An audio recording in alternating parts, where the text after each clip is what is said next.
Tigreal pero magpupurify na lang yung Fnatic Onyx. Yes. Ang hirap ng options. Ang ganda talaga ng last two bans with the Kufra and the Grok. Tignan. O parang na-force dito. Yeah. Na-force nila kasi walang Kufra. Ang hirap din naman pag Atlas kasi grabe yung mobility ng mga players dito or heroes rather ng Fnatic Onyx. I mean, at this point, aasa ka nila talaga sa displacement na manggagaling dito sa kanilang kupunan. And sadly, medyo tumba na si Beatrix sa umpisa pa lang. Oh, sabi ko, what may sapatos mo? Hinahanap ko si Bea. Pero Bea, magandang pick. Kailangan nila yung hard lockdown na basic attack. So, sa lahat ng mga marksman dito ng si Yusun, options nila, Beatrix was the best. Yup, we're still not sure. Arlot ang kanila naging final pick ngayon. Pero this is Fnatic Onyx versus See You Soon in this best of 2 series. Casters, kaya na to. Thank you so much to our panelists. At Ingan, Yes! nadarama mo na ba? Nadarama ko na eh. Ang alin? Ang excitement dahil maganda ang ating action for tonight. Hindi, tanghali pa lang. Pero sa Pinas... Oh, tonight na. Saktong-sakto na ang Tama. ating orasan. 1 o'clock na rito, plus 5. 6 o'clock na yan. Saktong-sakto ba? Kakaingat at kakalculated yung mga gagawin nila Ay. considering na tatlo yung nakapurify, dalawa. Yung nakapurify rather, so... Ay! Uy, what a flicker! Grabe ka naman, Keyboy! The Keyboy Kyrie connection, the KKK is there.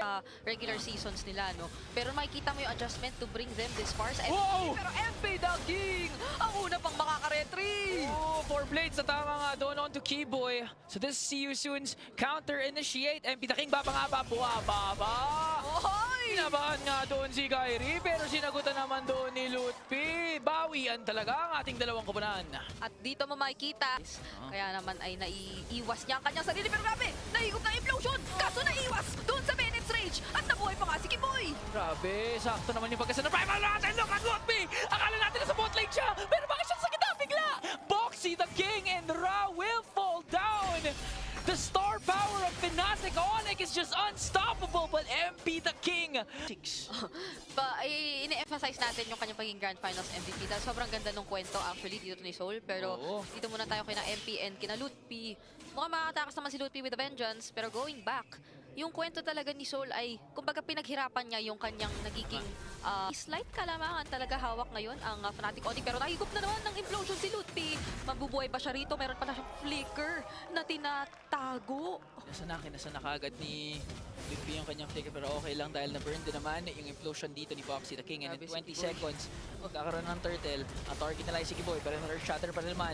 Ra, nandyan na, Primal Rat, kakasungaban din! Kinasanga din! Si Kiboy pa nga ang tutumba! Pero look at that, Soul! Nakapag-free hit doon onto Chewe. He's gonna fall down. Kyrie in! Huwingi Shadow Kill! Tutumba si Boxy the King pero the Templars of Blade from MP the King nandyan din naman. 1-4-3 lamang doon ang SYS.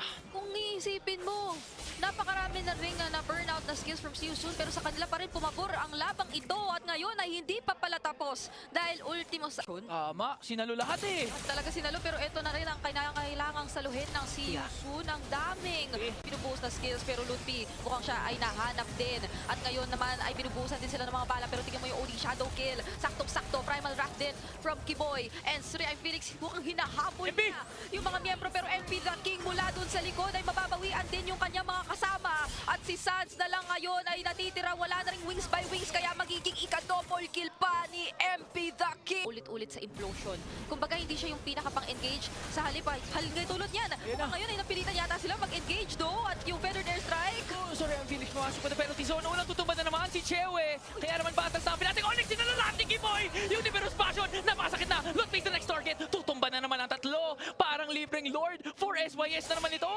Hindi naka-flicker sa tamang direksyon si Kiboy doon. Pero isa lang yun sa napakaraming mga nakita natin na kumbaga mintis from Fnatic Onyx. Kaya naman clearly, take advantage na naman. Yun nang matagumpay yung implosion setup niya doon eh, di ba? Oo. Pero nagawa pa rin ipanalo yun ng See You Soon. May follow-up kasi parating for sorry, I'm Felix eh. Yung mga penalty zone niya parating clutch. Hindi nila sinasabay yung implosion sa penalty zone pero teka lang ha. Kyrie makakalayo pa rin naman. Ginamit na nga yung Feathered Airstrike dito. See You Soon wants to bring down the top lane turret. At magsabay-sabay yung kanilang mga minions. Gusto nila makabonus ng isang inhibitor turret up against Fnatic Onyx, a team well known of coming back. Kahit gaano kalaki yung gold deficit ng kalaban, mid to late game, it's gonna be Fnatic Onyx power spike. Ganon natin sila nakilala. And for SYS, dito din naman natin sila kinalala. Early game, they always dominate. Sila na ito pag early game. Snowball composition talagang specialty. Pero tingnan mo naman yung damage na hawak-hawak ka na yun. See you soon! Hindi na rin kinaya doon ni Jewe at siya ay napatumba. Pero nabawian naman si MP the King. Pero ang ganda doon ng pagkakagamit ng penalty zone. At ngayon naman ay binubuhusan na sila ng Virus Passion. Unti-unti nang tumutumba ang mga hinawakang tore ng Fnatic Onyx at maging yung mga miyembrong dumedepensa para sa side nila. Si Sans, mag-isa na lang. At mukhang eto na yata yun. Implosion ginamit pa sabay sa full. No Renner's Apathy. At see you soon will take the first game against Fnatic Onyx.